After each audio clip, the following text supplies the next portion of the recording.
प्रस्तुत किया है। सबसे महत्वपूर्ण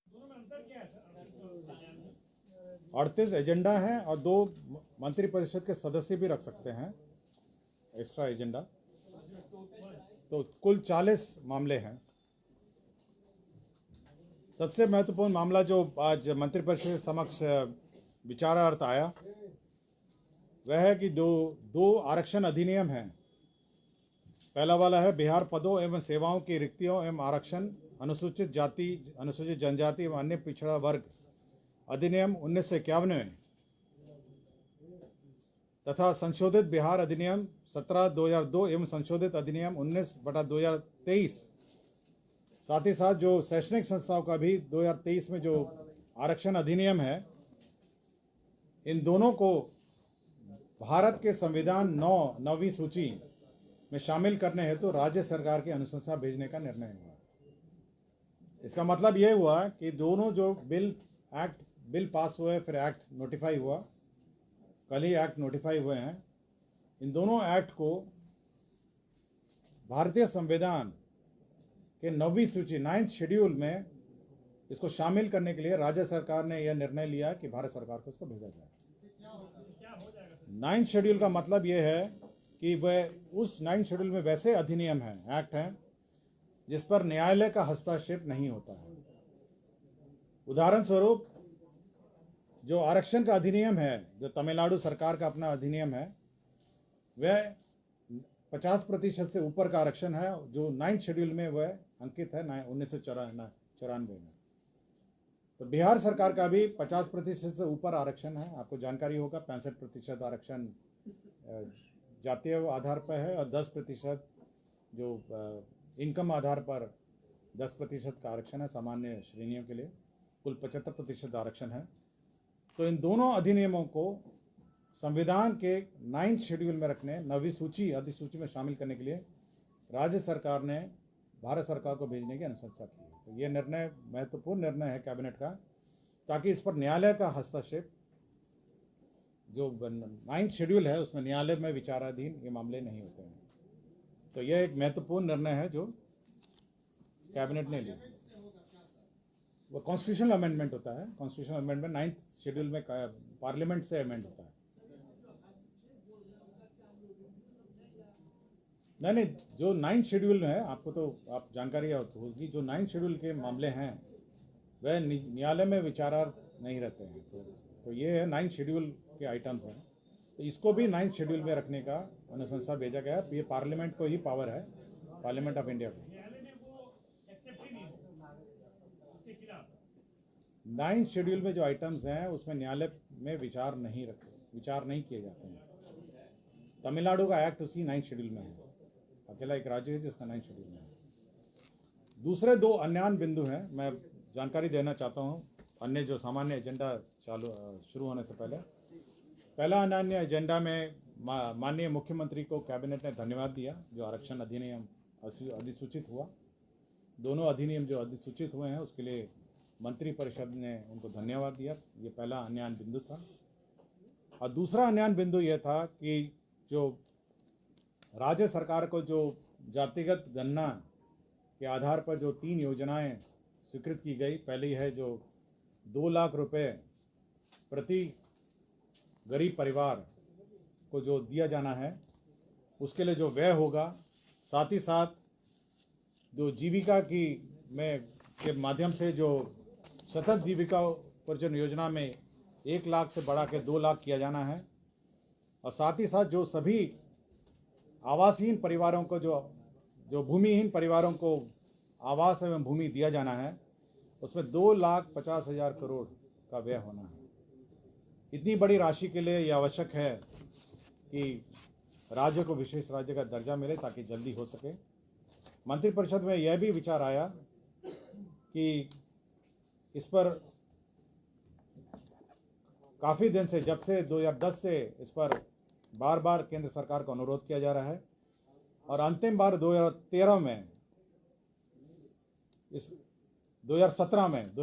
में इस पर अनुरोध किया गया था। अभी तक केंद्र सरकार ने इस पर कोई निर्णय लिया है। तो मंत्रिपरिषद ने यह निर्णय लिया कि पुनः केंद्र सरकार को विशेष राज्य का दर्जा बिहार को दिया जाने का अनुरोध किया जाए। तो यह निर्णय हुआ है। कैबिनेट के निर्णय में यह उल्लेखित है कि 2013 में रघुराम राजन कमेटी की रिपोर्ट भी इस मामले में आई थी। तत्कालीन केंद्र सरकार ने उस पर कोई निर्णय नहीं लिया। पुनः वर्तमान केंद्र सरकार को 2017 में राज्य सरकार ने अनुरोध किया और अब पुनः मंत्रिपरिषद ने निर्णय लिया कि पुनः केंद्र सरकार को राज्य को विशेष राज्य का दर्जा देने के लिए अनुरोध किया जाए। तो दो अन्यान बिंदु थे और दो महत्वपूर्ण जो अधिनियम को 9 शेड्यूल में शामिल करने का निर्णय लिया गया। ये दो महत्वपूर्ण मामले थे। इसके अतिरिक्त जो अन्य एजेंडा हैं मैं क्रमवार मैं चलूँगा। पहला है अनुसूचित जाति जनजाति कल्याण विभाग से संबंधित मामला है। इसमें जो अत्याचार अधिनियम में जो मृतक होते हैं उनको नौकरी दी जाती है और उसमें शैक्षणिक योग्यता 8वीं पास है। यदि 8वीं पास शैक्षणिक योग्यता नहीं भी हो तो उन्हें इस शर्त पर रिक्रूट कर लिया जाएगा कि वह 2 साल में अपनी शैक्षणिक जो स्तर है उसको सुधार करेंगे और उसके लिए एलिजिबल हो जाएंगे। हाँ, छठा पास हो जाएंगे, लेकिन यह है कि वो अपना जो शैक्षणिक योग्यता है उसमें सुधार करेंगे। 2 साल में वो अपना अंडरटेकिंग करेंगे। उद्योग विभाग का एजेंडा था जिसमें मिसेस मरासा सरोवर प्रीमियर बोधगया में 5 स्टार होटल का प्रोजेक्ट क्लियरेंस दिया गया। पथ निर्माण विभाग का एक एजेंडा था जिसमें सारण जिला अंतर्गत मशरक शामकोडिया रेलवे स्टेशन के बीच शीतलपुर मशरक स्टेट हाईवे 73 पर स्थित लेवल क्रॉसिंग संख्या 34B2 के बदले ROB रोड ओवर ब्रिज का निर्माण की स्वीकृति दी गई। इसमें 56 करोड़ 2 लाख का व्यय होगा। पिछड़ा वर्ग एवं अति पिछड़ा कल्याण वर्ग का एक एजेंडा था जिसमें जितने छात्रावास बन रहे हैं उनके प्रबंधन के लिए एक छात्रावास प्रबंधक का एक काडर सृजित किया गया जो इन छात्रावासों के प्रबंधन में कार्य करेंगे और सभी छात्रावासों को मेंटेन करेंगे। इसमें ये काडर क्रिएट किया गया। अभी तो काडर ही क्रिएट किया गया। जितने भी छात्रावास हैं छात्रावास के लिए पद क्रिएट किया गया। आपके भवन निर्माण विभाग का एक एजेंडा था ब्रिज सिंह का तत्कालीन सहायक अभियंता राजेंद्र नगर अवर प्रमंडल पटना। इनको निगरानी का रिश्वत कांड में रंगे हाथ पकड़े गए थे और इनको दंड भी हो गया था। इनको सेवा से बर्खास्त किया गया। भवन निर्माण विभाग का एक और एजेंडा था जिसके अंतर्गत राष्ट्रीय राजधानी क्षेत्र नई दिल्ली में स्थानिक अभियंता कार्यालय जो रेजिडेंट इंजीनियर का कार्यालय है उसमें पद सृजन किए गए। इसमें 12 पदों का सृजन हुआ। तो बिहार भवन जो दिल्ली में है उसमें इंजीनियरिंग कार्डर के 12 पद सृजित किए गए। भवन निर्माण विभाग का एक और एजेंडा था जिसमें गैर योजना मद में एक पद जो वास्तुविद है जो आर्किटेक्ट है उसका पद सृजित हुआ था। तो आर्किटेक्ट का एक पद सृजित हुआ था। राजस्व एवं भूमि सुधार विभाग का एक प्रस्ताव था जिसमें गांधी मैदान मेट्रो रेल स्टेशन के लिए ज़मीन का हस्तांतरण हुआ। यह पर्यटन विभाग के दखल कब्ज में ज़मीन थी और ये 8 करोड़ 88 लाख 93 हज़ार रुपये के दर से यह ज़मीन मेट्रो रेल स्टेशन के लिए स्थानांतरण हुआ।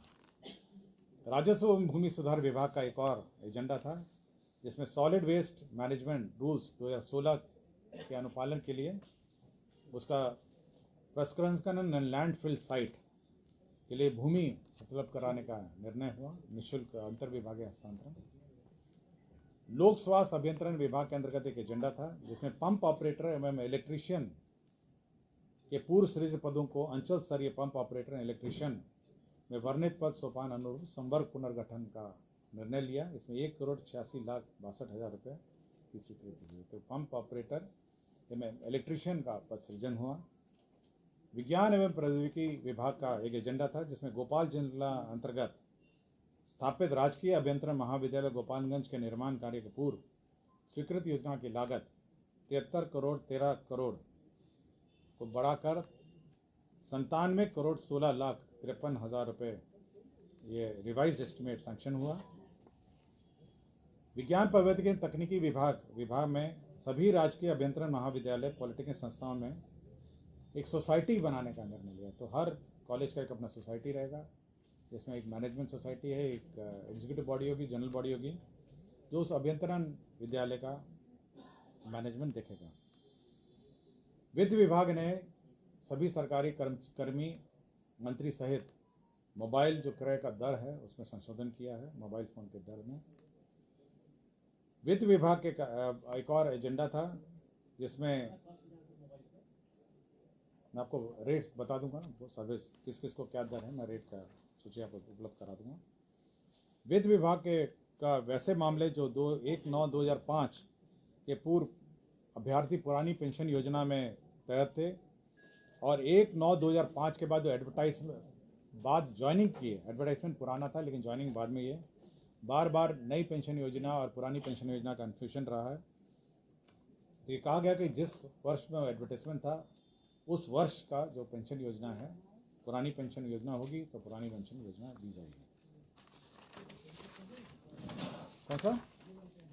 वित्त विभाग का था एजेंडा नंबर 14 में, जो 1/9/2005 के बाद तो न्यू पेंशन स्कीम थी, लेकिन बहुत सारे मामले थे जिसमें पुरानी पेंशन योजना के अवधि में एडवर्टाइजमेंट निकला लेकिन ज्वाइनिंग बाद में किए, तो पुरानी पेंशन योजना उन पर लागू हुई। हाँ, विज्ञान प्रौद्योगिकी एवं तकनीकी शिक्षा विभाग में अररिया जिला में स्थापित फनेश्वर नाथ रेणु अभियंत्रण महाविद्यालय अररिया का जो एस्टिमेट था 73 करोड़ 13 लाख से बढ़ाकर 98 करोड़ 57 लाख बढ़ा दिया गया है। तो यह रिवीजन ऑफ एस्टिमेट हुआ है। विज्ञान एवं प्रौद्योगिकी विभाग के अंतर्गत गया अभियंत्रण महाविद्यालय में आर्किटेक्चर कोर्स आरंभ किया गया, बैचलर ऑफ आर्किटेक्चर। इसमें 14 शैक्षणिक पदों का सृजन हुआ। एक प्राध्यापक हैं, सह प्राध्यापक 3, सहायक प्राध्यापक 10। तो एक बैचलर ऑफ आर्किटेक्चर है जो गया में सृजित हुआ।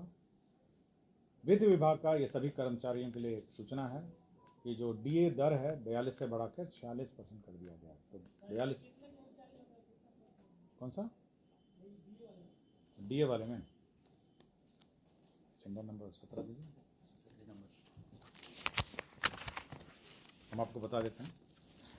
वित्त विभाग में जो राष्ट्रीय बचत कार्यालय है उसमें वर्तमान पदस्थापित कार्यरत लिपिक कार्यालय परिचारियों को जिला समान्वय के समान पर जो 19 लोग हैं जो राष्ट्रीय बचत कार्यालय में पदस्थापित थे, अब राष्ट्रीय बचत कार्यालय बंद कर दिया गया है, तो उनका समायोजन अब जिला वर्ग में कर दिया गया है। स्वास्थ्य विभाग में श्री कृष्णा चिकित्सा महाविद्यालय SKMCH में 100 करोड़ रुपए उपलब्ध कराए गए हैं। जो कैंसर भाभा कैंसर अस्पताल एवं अनुसंधान केंद्र मुजफ्फरपुर है, उसको 100 करोड़ रुपए उपलब्ध कराया गया अनुदान के रूप में, इसके लिए बजट ही उपलब्ध किया गया है। आपके द्वारा डीए के बारे में पूछा गया था। डीए में कुल राशि ये करीब 533 करोड़ 11 लाख रुपए लगेगा, ये सरकारी कर्मचारियों के लिए है, और 433 करोड़ लगेगा रिटायरमेंट, तो कुल 966 करोड़ लगेगा। जहाँ तक कितने कर्मचारी हैं इसकी सूचना जो विभाग से आपको मिल जाएगी। वार्षिक है, कुल 966 करोड़ रुपए व्यय होंगे। तो स्वास्थ्य विभाग का मैंने आपको बताया कि भाभा कैंसर अस्पताल अनुसंधान केंद्र में 100 करोड़ रुपए उपलब्ध करा गए हैं। ये ईस्टर्न रीजन का सबसे बड़ा कैंसर रिसर्च इंस्टीट्यूट होगा, और आपको जानकारी होगी ये ऑलरेडी संचालित है, इसके अतिरिक्त इक्विपमेंट और सामान के लिए दिया गया है। स्वास्थ्य विभाग का एक पूर्व का प्रस्ताव था जिसमें 1015 स्वास्थ्य उपकेंद्र एवं 228 अतिरिक्त स्वास्थ्य केंद्र, वैसे जहां 86 प्रखंड सामुदायिक स्वास्थ्य केंद्र निर्मित नहीं हैं, वहां निर्माण NHM के द्वारा निर्माण किए जाने वाले 50 सामुदायिक स्वास्थ्य केंद्र के निर्माण के लिए अतिरिक्त अन्य कार्यों के मॉडल प्राकलन के आधार पर योजना की प्रशासनिक स्वीकृति दी गई थी। उसमें केवल स्वरूप परिवर्तन किया गया। पहले नाबार्ड ऋण से बनाया गया था, केवल उसके हेड जो है जिस व्यय से व्यय होगा, अब 7 निश्चय के अंतर्गत ये व्यय होगा, केवल नाबार्ड से हटाकर इसको 7 निश्चय का जो हेड है, वित्तीय हेड है, उसमें परिवर्तन किया गया है। हाँ, 1015 स्वास्थ्य केंद्र उपकेंद्र हैं, 228 अतिरिक्त स्वास्थ्य केंद्र हैं, और वैसे 86 प्रखंड हैं जहाँ सामुदायिक स्वास्थ्य केंद्र निर्मित नहीं है। इनके निर्माण एवं NHM द्वारा निर्माण किए जाने वाले 50 सामुदायिक स्वास्थ्य केंद्र हैं। तो इनमें वही है कि आपके मॉडल प्राक्कलन पर निर्माण किए जाने हैं, केवल हेड का चेंज हुआ है। सामान्य प्रशासन विभाग में अंचल द्विवेदी न्यायिक दंडाधिकारी से अपर मुंसिफ सारण है, छपरा हैं। ये माननीय उच्च न्यायालय के आलोक में इनको सस्पेंड किया गया था, बर्खास्त किया गया था, पुनः इनकी सेवा बहाल माननीय उच्च न्यायालय के आलोक में कर दी गई। सहकारिता विभाग में जो पद थे, पद को चिन्हित किया गया है, पद में परिवर्तन नहीं किया गया है, पद यथावत हैं, कुल संख्या भी यथावत है, केवल जो पद हैं उन्हें चिन्हित किया गया है ताकि जो प्रमोशन का मामला अभी चालू प्रमोशन का मामला चल रहा है इसमें यह सुगम हो, इसलिए केवल वर्तमान सृजित पदों स्वीकृत पदों को बिना नया पद सृजित किए आंशिक पदों को उत्क्रमित कर सहकारिता प्रसाद पदाधिकारी संवर्ग नियमावली 2014 के नियम 3(1) में निर्धारित विभिन्न कोटि के पदों में पुनर्धारण या चिन्हितकरण किया गया है। विज्ञान एवं प्रौद्योगिकी एवं तकनीकी शिक्षा विभाग में कंसल्टेंसी पॉलिसी का अनुमोदन किया गया, परामर्श नीति। इसमें जो हमारे इंजीनियरिंग कॉलेज में जो हमारे प्रोफेसर्स हैं, असिस्टेंट प्रोफेसर, असिस्टेंट प्रोफेसर हैं, वो विभिन्न संस्थाओं का कंसल्टेंसी असाइनमेंट ले सकेंगे और कुछ राशि संस्थाओं को मिलेगी और कुछ राशि जो कंसल्टेंसी कर रहे हैं उन लोगों को, तो कुछ मामलों में 30% कंसल्टेंसी करने वाले कर्मियों को मिलेगी और 70% संस्था को मिलेगी और कुछ में 60 और 40 का रेशो है। परिवहन विभाग ने एक बड़ी नई योजना, बहुत बड़ी योजना की स्वीकृति दी है, जिसमें 3600 बसों के लिए लाभुकों को बस के क्रय की स्वीकृति दी है। 3600 बस, इसमें 5 लाख प्रति बस पर अनुदान दिया जाएगा और 7 बसें हैं प्रति प्रखंड, 7 बस प्रति प्रखंड हैं। 3,600 बस टोल होगा और 180 करोड़ रुपए इसके अंतर्गत स्वीकृत किए गए हैं। योजना लगी 24। इसमें मैं बता देता हूँ कि ये बस स्वीकृत होंगे। अभी तो छोटी छोटी गाड़ियाँ थी, हाँ, तो अभी तो ये बस होगी जो 5 लाख रुपए प्रति बस होगी।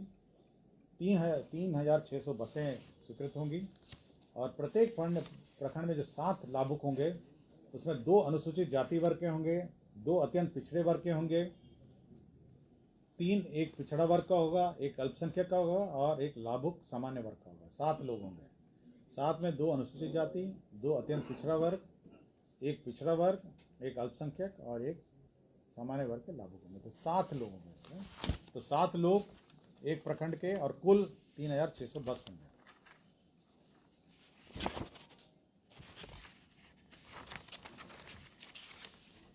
राजस्व भूमि सुधार विभाग का एक और मामला था, जहानाबाद जिला के अंतर्गत है। ये केवल एक पुराना मामला 1987 का था, जिसमें ज़मीन बदलैन का मामला था। कुछ लोग इस जो रैयत हैं उनकी ज़मीन पे बस गए थे। बाद में सरकार ने निर्णय लिया कि जो बस गए हैं उनको बंदोबस्त कर दिया जाए।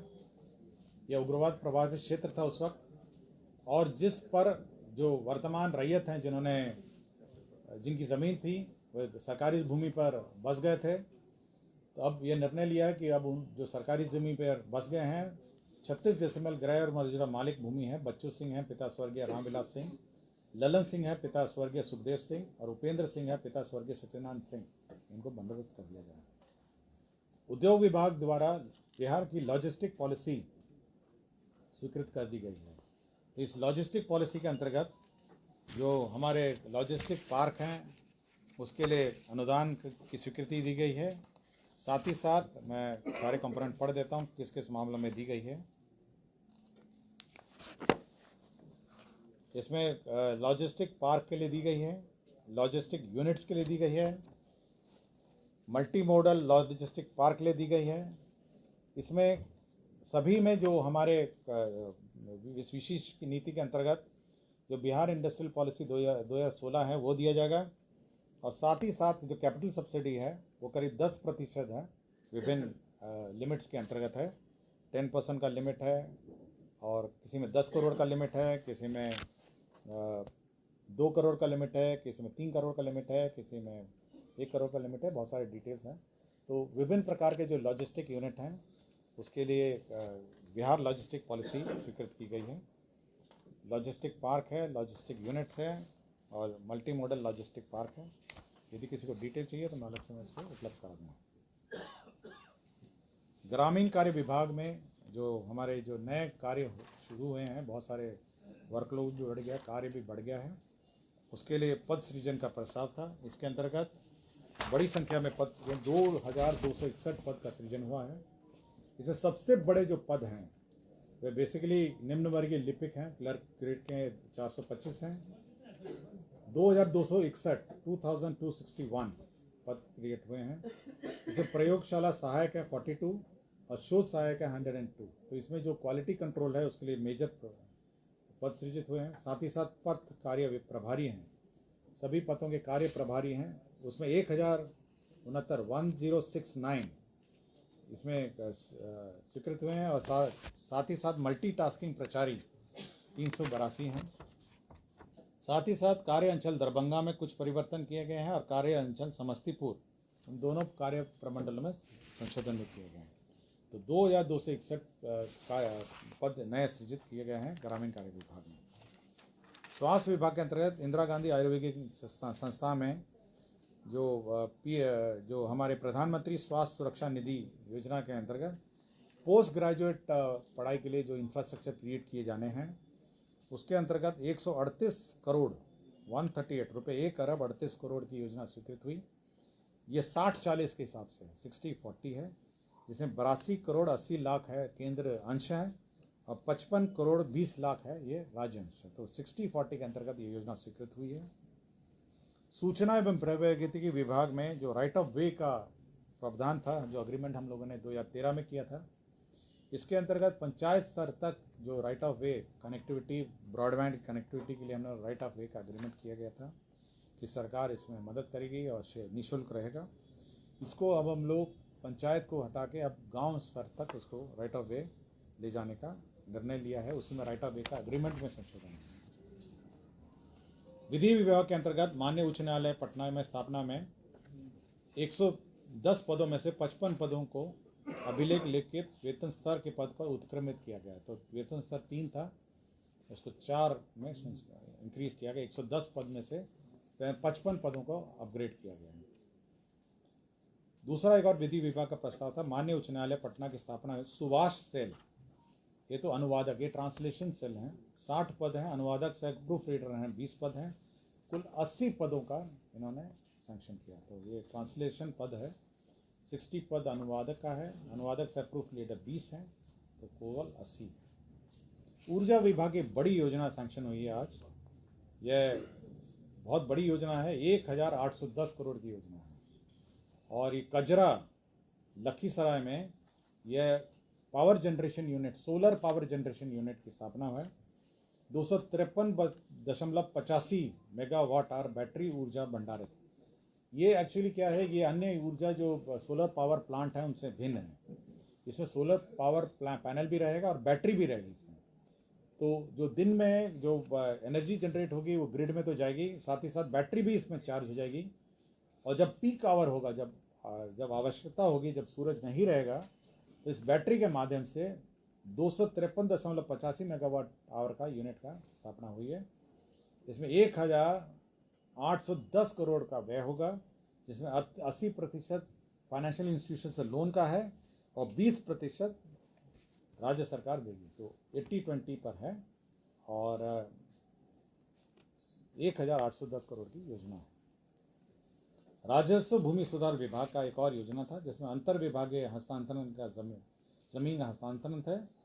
इसमें 5.45 एकड़ और 0.26 एकड़ ये किरतपुर, दरभंगा में है, ये किरतपुर है, प्रखंड से अंचल कार्यालय के भूमि हस्तांतरण का प्रस्ताव है।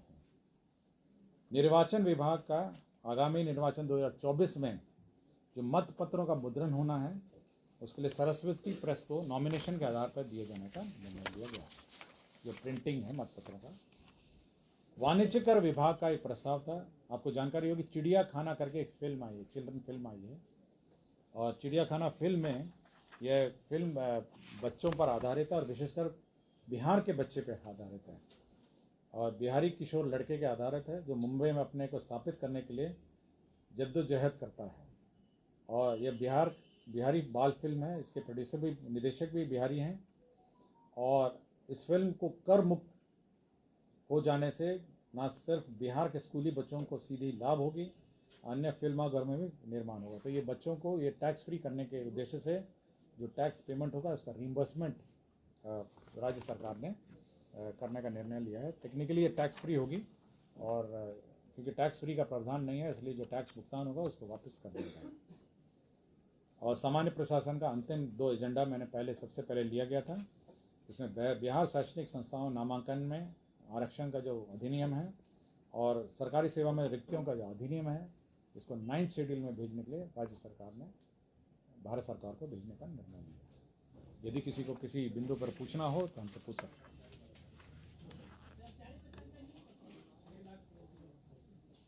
करीब 4 लाख होगा कर्मचारी, 4 लाख।